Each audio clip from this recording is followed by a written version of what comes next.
WGAL News 8 Today starts now. Good morning, everybody. It's 6 o'clock. I'm Matt Barquero. I'm Caitlin Smith. Here is what we are following across the Susquehanna Valley this morning. News 8's Gabrielle Thomas is in Dauphin County with an exclusive look inside a Susquehanna Township school that is dealing with overcrowded classrooms. And News 8's Jacob Hunsaker in Lancaster County reporting on the opposition to plans to demolish an historic building in Ephrata. We're also taking a live look in Mifflin County. Look at that. That is snow on the grass. We had seen snow, I think you can still see it on the sides there of the highway. If you've been watching the show this morning, you saw that there was some more pronounced snow on 322 earlier, but that is starting to clear. But still, there is some snow in the Susquehanna Valley. Yeah, I think Matt's excited. Matt's pretty excited this morning. I wanted you all to see it. You know? He's like, snow. If not snow, there's certainly rain, Christine. Yeah, it is certainly wet this morning across the Susquehanna Valley. You have to get up in elevation in Mifflin County, especially as you head from Milroy to State College and those higher elevations. That's where we saw some snow on the road overnight. But otherwise, that snow has come to an end right now. The roads are clearing up nicely in Mifflin County at elevation. And otherwise, it's just been mainly wet across the Susquehanna Valley. We're just seeing the back edge of rain come through Chambersburg and Gettysburg. It will approach York soon, and it should be out of Lancaster County between 7 and 8 a.m. Temperature check. We are in the upper 30s to near 40 degrees for most of the area, but use caution from Lewistown over towards Selinsgrove as you see temperatures teetering right around that freezing mark.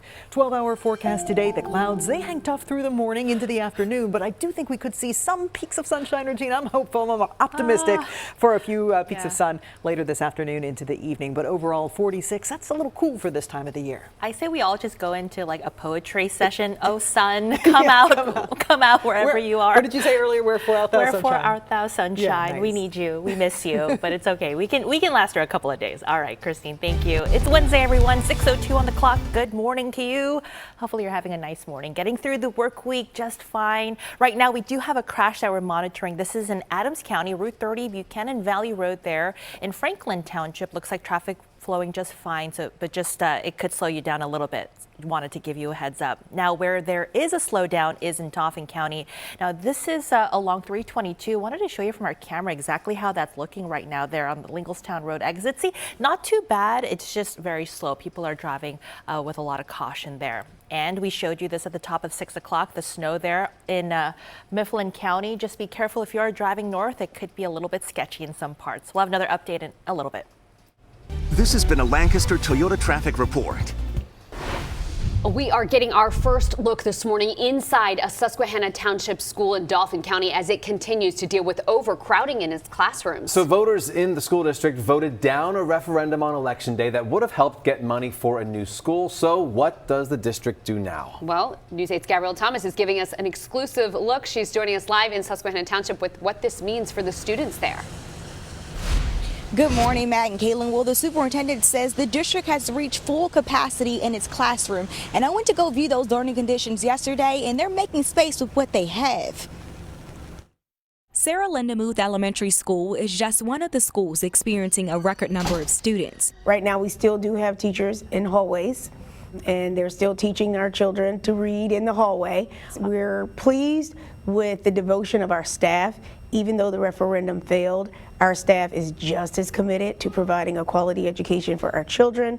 The superintendent, Dr. Tamara Willis, says they even had to create a second cafeteria area in a lobby because there wasn't enough room. And what was once a closet now serves as an occupational therapy room for students. We have 20 classrooms that sit in approximately 5 trailers across the district. And they do have to go outside into the elements for lunch every day. And that's one of the reasons why we wanted to bring them into a long-term building, because it's not a situation that you would want your child to be in. Well, Dr. Tamara Willis says they still want to build a new school, and she will push for a referendum in the near future for future elections. But for right now, they're hoping to free up more space. Coming up at 6:30, I'll tell you where they plan to house those students. Reporting live here in Susquehanna Township, I'm Gabrielle Thomas, WGAL News 8. All right, Gabrielle, we'll see you back in about a half an hour. Also, now to the teacher shortage that is affecting schools across the state, and solving that problem has proven to be a tough assignment. But educators, lawmakers, and advocates do plan to work together on it again today in Harrisburg. The organization PA Needs Teachers is holding its 4th annual summit. The group says it wants to come up with a new way to look at the role of a teacher and also at teachers' schedules. That summit runs from 10 to 3 today, with some networking starting as early as 9 this morning.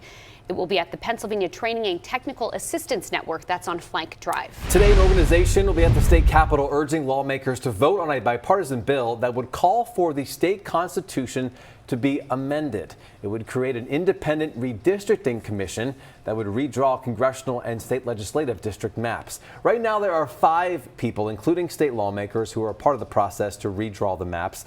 The bill would call for the commission to go up to 11 members. It would be a long process, though, to change the state constitution. First, lawmakers would have to pass the bill in 2 consecutive legislative sessions. Then it would be on voters' election day ballots for voters to approve. The next redistricting in Pennsylvania is scheduled for 2031, after the 2030 census is taken. Fair Districts PA, that's the organization pushing for this change. They'll be at the state capitol at 10 o'clock this morning.